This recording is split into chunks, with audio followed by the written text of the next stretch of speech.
Hey everyone! In this series, we are building our very own Flappy Bird game in Unity, completely from scratch, and it's made for absolute beginners. We will start simple, with a bird that jumps and pipes that move, and step by step we will add scoring, sound effects, menus, animations, and more polish until we have a fun, complete little game like this one. If you have always wanted to make your first Unity game or just learn the basics in a clear and practical way, this series is the perfect place to start. Let's dive in. Hey everyone! In this video we are going to build our very own Flappy Bird style game in Unity, step by step. This tutorial is made for absolute beginners. I will explain not just what to click, but also why we are doing it. By the end, you will have a playable game, and you will also understand Unity's core concepts, like GameObjects, components, scripts, prefabs, physics, and the game loop. The first thing that you need to do is to download Unity. Just go to unity.com/download and download it for your operating system, in my case, Windows. After you download it and open it, you will have the Unity Hub. This is not your editor. For installing the editor, you need to click Installs, Install Editor, and install the release of the editor that you prefer. In this case, my recommendation would be either Unity 6.2, because it's the latest one, or the last LTS version, which could be Unity 6.2. Your choice. Both will work. Alright, so now we are going to create our project. Just click Projects, Add New Project, and by the way, select your editor, in this case 6.2, okay? Select Universal 2D, this is very important, and now give it a name. I'm going to give it Flappy Beginner. Perfect! And now click Create Project.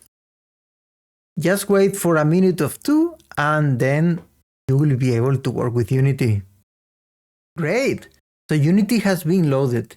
The first thing I want you to do is to click on this button on the top right, select Editor Layout. Choose maybe 2x3. This is my favorite layout, but again, it's all a matter of preference. If you find another layout that you like more, please choose it. Alright. Before we dive in, let's quickly talk about how Unity works. The most important building block in Unity is the game object. Everything in a scene, the bird, the pipes, the ground, and even the camera, is a game object. Game objects are empty by default, but we add components to give them behavior. Some examples are the sprite renderer, to make them visible, rigid body 2D, to make them obey physics like gravity, Collider 2D, to make them collide with things, or scripts, to write custom behavior in C#. So as we build, we will always be creating game objects and attaching components to bring them to life. Select 2D objects, sprites, and square. Let's rename it to ground. This is going to be our ground. If you go to your scene section, you can drag it, you can make it bigger, smaller. Let's maybe change its shape to resemble a floor. Perfect. Let's also change the color. I don't think white it works here. Alright, something like this better. Okay, now we have our ground. Let's now create our bird.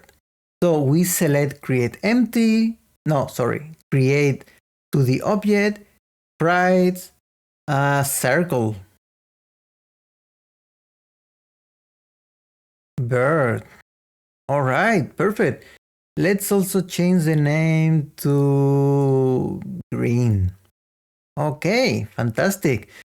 Okay, so what happens if now we click play? I will pause for a few seconds and I want you to answer. All right, if you said nothing, then You were correct. Let's try out. Yeah, nothing happens. The bird is static and is not doing anything. Let's change that. The first thing we want to do is to make the bird obey the physics law, right? For example, gravity. We want it to fall. So for that, we click Add Component and select Rigid Body 2D. Perfect.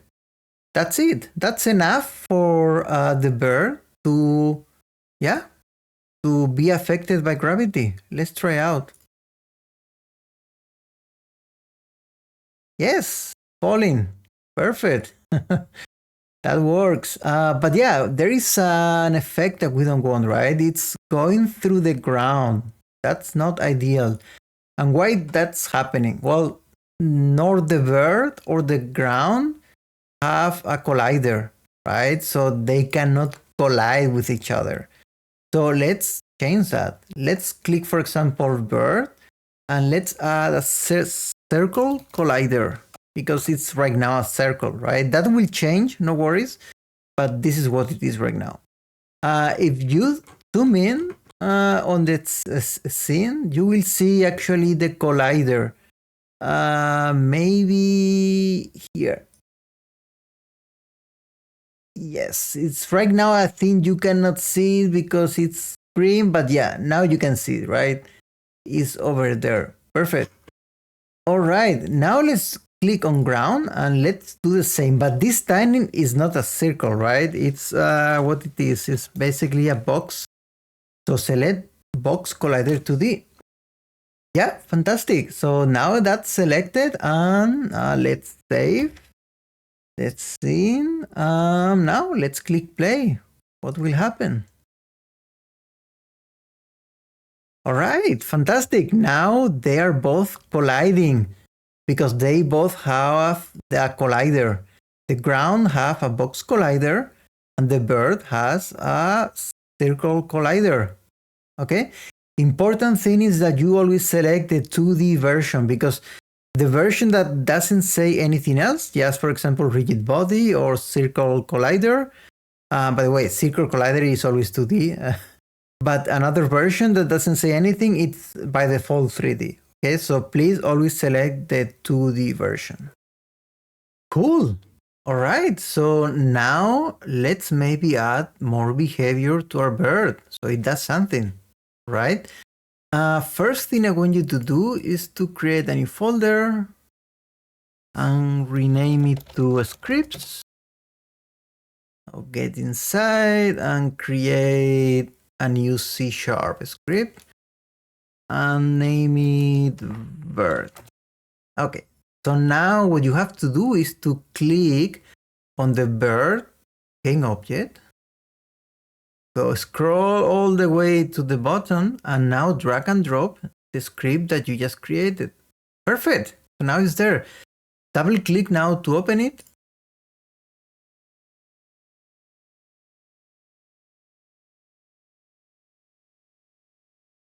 Perfect.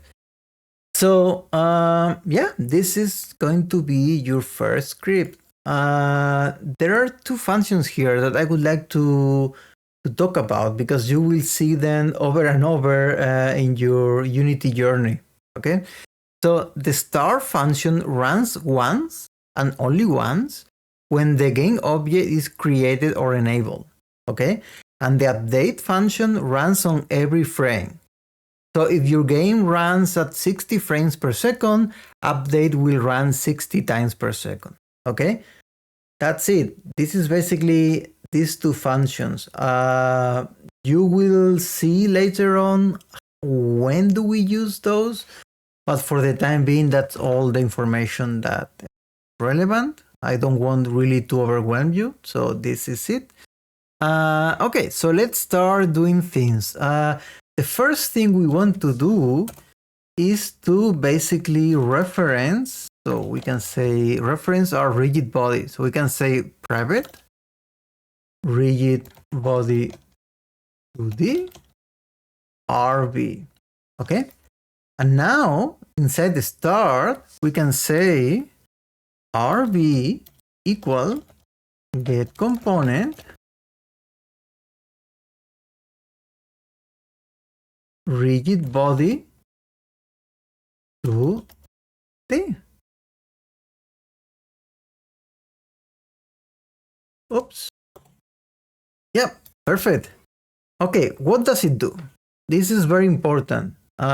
So please pay attention. This is something that you will see over and over in your Unity journey. So yeah, it makes sense that you understand it. Okay, so what get component does? This basically goes to the same game object where this script is attached to and say, okay, give me the rigid body to the component for this very same game object that this script is attached to. Okay, so in our case, if we go to Unity, the bird script is attached to bird. Okay, which other component of type rigid body is attached? Circle collider? No. Rigid body? Yes. So basically it takes this one and it uses it in the script. Okay, this is very important. We could have done, instead of rigid body, we could have done circle collider 2D and it could have taken this one instead. Okay, or a sprite renderer.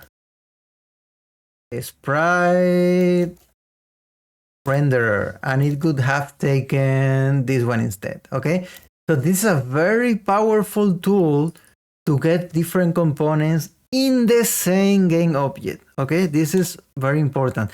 There are other ways to get components from different game objects, but for now, this is for the same game object. So we restore how we had it. Okay, rigid body 2D. Perfect. Okay, so what do we do now? This, how it is right now, it won't do anything. So we have to go to the update function and say, okay, so if the user clicks or presses the spacebar, I want to do something. So we can do input, get key down, key code space. Perfect. Now we add some brackets. All right.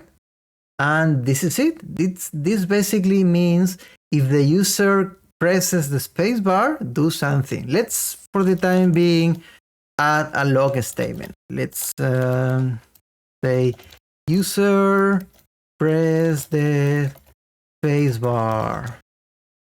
Okay, let's go back to Unity. Here, perfect. And let's click, maybe, let me see.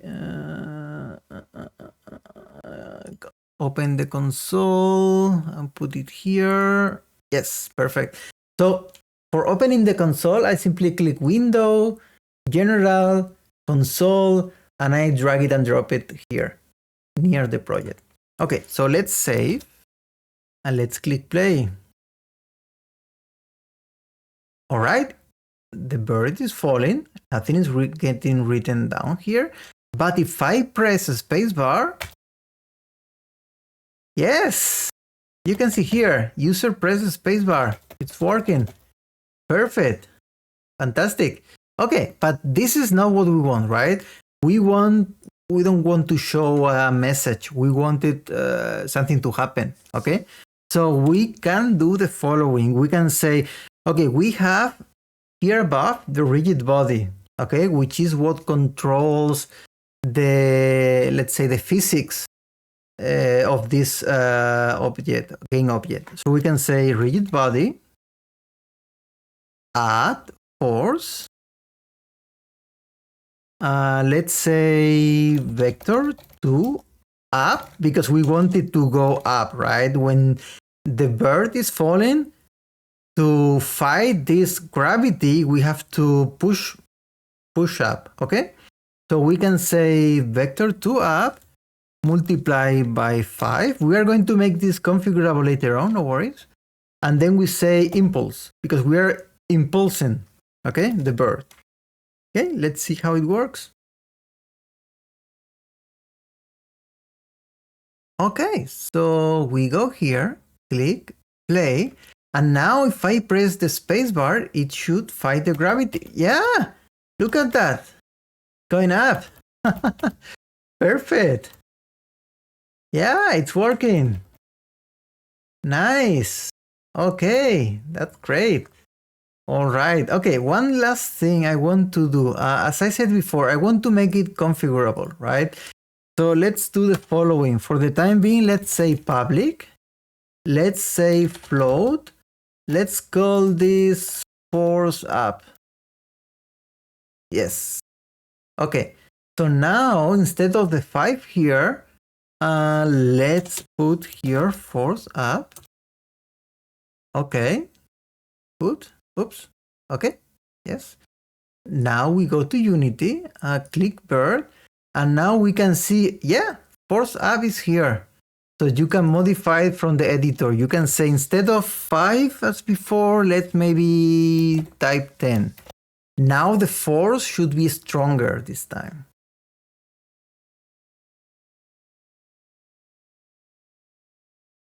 Whoa, yeah, it's stronger. It's really going up.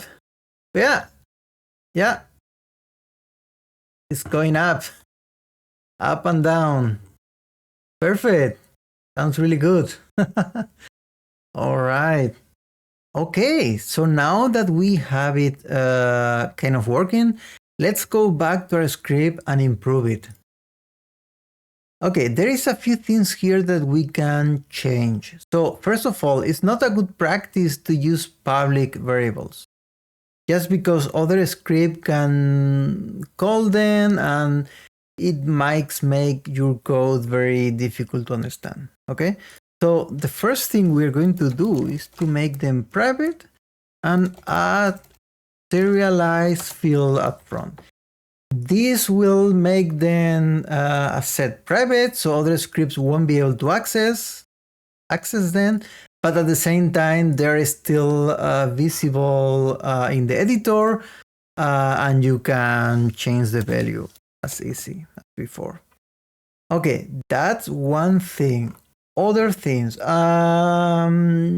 Usually it's not a good practice to get components or other elements from the start function. So there is another function called awake, which is very similar to start, but it's called a bit earlier, before the initialization of any other component. So it's the perfect function to get components and other elements. So let's move it. Let's move this line over there. Yeah, finally, other problem I see. It's also not a good practice to handle physics inside the update function. Okay, there is a much better function called private void fix update. Much better function for physics handling, of course. Update is completely fine. It's just that for physics handling, fix update is usually much better. So how we can refactor this? So we can create a variable which is let's call private void jumping. Let's put it to false. Oh, it shouldn't be void, should be boolean. Okay. Okay. All right, let's initialize it to, okay, it's false by default, so it's fine. Let's do a few more things here. So first of all, we can actually comment out this and say, if I'm pressing the spacebar, let's say, what do we want? Jumping through, okay? Basically, in the fix update, we can say if jumping, if it's jumping, then what do we want it to do? We want to basically do this. So we can copy. Okay, we can remove that. Perfect. We can use exactly as before. And after jumping, we can say, okay, now jumping false, right? Because it has already jumped. Okay. So should be it. Okay, let's go back to Unity and test again. I always recommend to test the game after every code change, especially if it's meaningful, just because, yeah, it can break. The game can break. That's totally fine. But the sooner you catch it, the easier it's going to be to get fixed. Okay. All right, still works. Look at that. Yay, it's fighting gravity. Perfect. And now we have a much better code that follows the best practices. Fantastic. Perfect. Congrats. All right. So now before we end the lesson, I think it's time to make it nicer visually, right? I'm not a fan of this circle or this ground. It doesn't look good. Okay. So we are going to go to the following asset page. I will show it here. It's an asset created by Mega Crash. You can access to this URL. I will post it. I will paste it in the description of the video, and you can download it here. It's completely free, but you can of course give a tip to the developer. If you pay €1, you get additional assets, or you can pay even more. It's completely up to you. If you don't want to pay money, you can just click no thanks, and it will download the asset. Okay. All right. So after you download it, you need to uncompress it and basically open it. Let me see. I have it over here. Yes. Drag and drop it. Oh, let's go to maybe assets, and now drag and drop it here. Perfect. So now you should see a Flappy Bird assets folder. Okay, cool. Okay, what do we do? Oh, nice backgrounds. Perfect. All right. So first thing we're going to do is to click on player, tile bird 1, and then let's choose maybe this green thing. Okay. So click on bird 1-4. Select sprite mode multiple, okay, and click sprite editor. Click apply. Okay, so this is the sprite. There are 4 here, and I only need 1 to be honest. Okay, so what we can do is to say slice type automatic slice. Yeah, but it selects 2 per slice, which I don't really want. So you can basically adjust yourself and say, okay, I only want this and that. And here I want this. And here, like this, for example. Okay, doesn't matter. It's good enough. Okay, so now you can click apply. Perfect. And now you just close the window, and now you should see, yeah, our bird 1-4-1. I think this is good enough. Okay, so now we click our bird, go to the sprite renderer here, and just drag and drop the bird, which is this one again, this 4-1. You just drag and drop it here in when it says sprite. Ooh, perfect, but it's a bit too small. Let's make it maybe 10 and 10. Yes, look at that. But there is a problem here. It's looking a bit too green. So I think this is because we have the color green here. Let's use white now. Perfect. So now it's looking better. Yes, fantastic. Let's do the same thing with the ground. So we go back to the Flappy Bird assets and click tiles. Let's select maybe, what about this one? Yes, that's the one. Okay, so we do the same thing. We go to sprite mode, select multiple, and basically click sprite editor. Click apply. Yes, so now we have here, same thing. We click slice, automatic slice. Yes, and now it will slice it, but not so good. We only need here basically, actually I kind of prefer no, let's leave it how it was. Yes, I like the green version, so let's actually select this one. We don't care about the rest, we just want this square. Click apply. Okay, you can close it, and now you have it here, the in tile style 10. So we do the same thing, just click on ground and drag and drop this one to the square. Perfect. Now also as before, click color and select white. Yes, very, very good. So what's the problem now? So if you go to the scene, you can see the collider is right now much bigger than the image, but we can modify that, right? So first, we can click edit collider here, and we can adjust it so it matches the floor. Okay. Okay. Perfect. Fantastic. Now we can click again.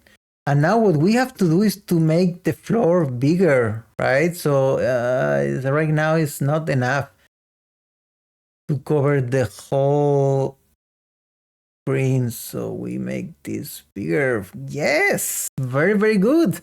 So now it's looking great. And one last thing, the background color, I don't like it too much. It doesn't look too good. So yeah, let's maybe find something more natural. Yes, something like that. Awesome. Okay, so now what happens if we play? Will it work?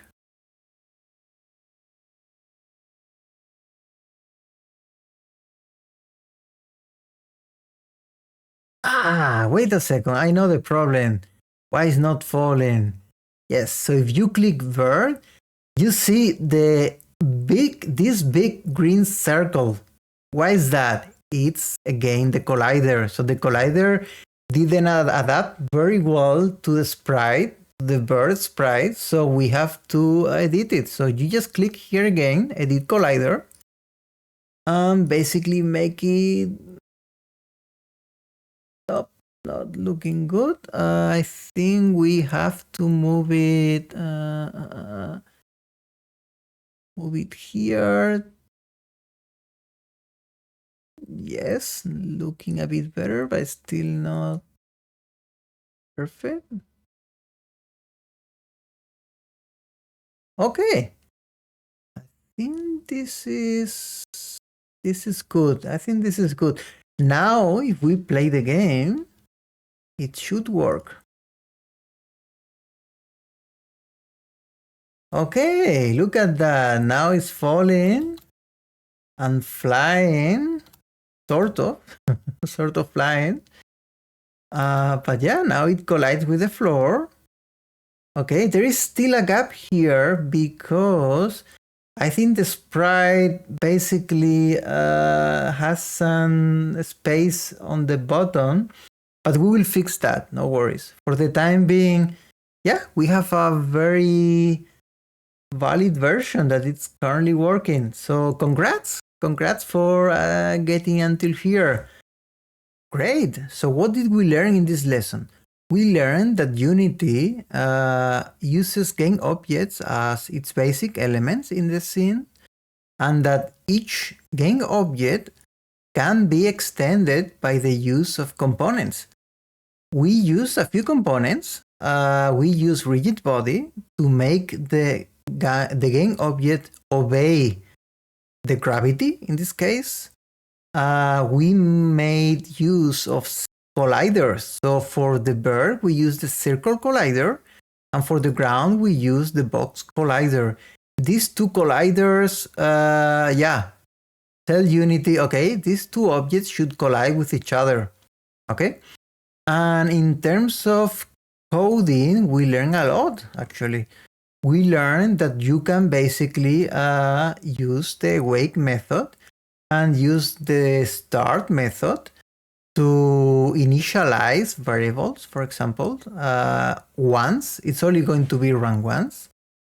We learned that you can use the update method if you want to, let's say, listen for inputs. In this case, the user clicking the mouse or pressing the spacebar, for example, in this case. And we also learned that we can use the fix update function for all physics-related code or behavior that we add to the game object. In this case, we're adding a force to the rigid body, which is a physics-related component. And in this case, for sure, we needed it to be adding the fix update. It will work if we could add it simply to the update, but it's not a good practice and I don't recommend it. Okay, so basically this is all for this lesson. In the next one, we are going to add more things to our game. We are going to add pipes and we're going to make the bird properly fly, not stay there up and down, basically. All right, thank you very much. See you in the next video.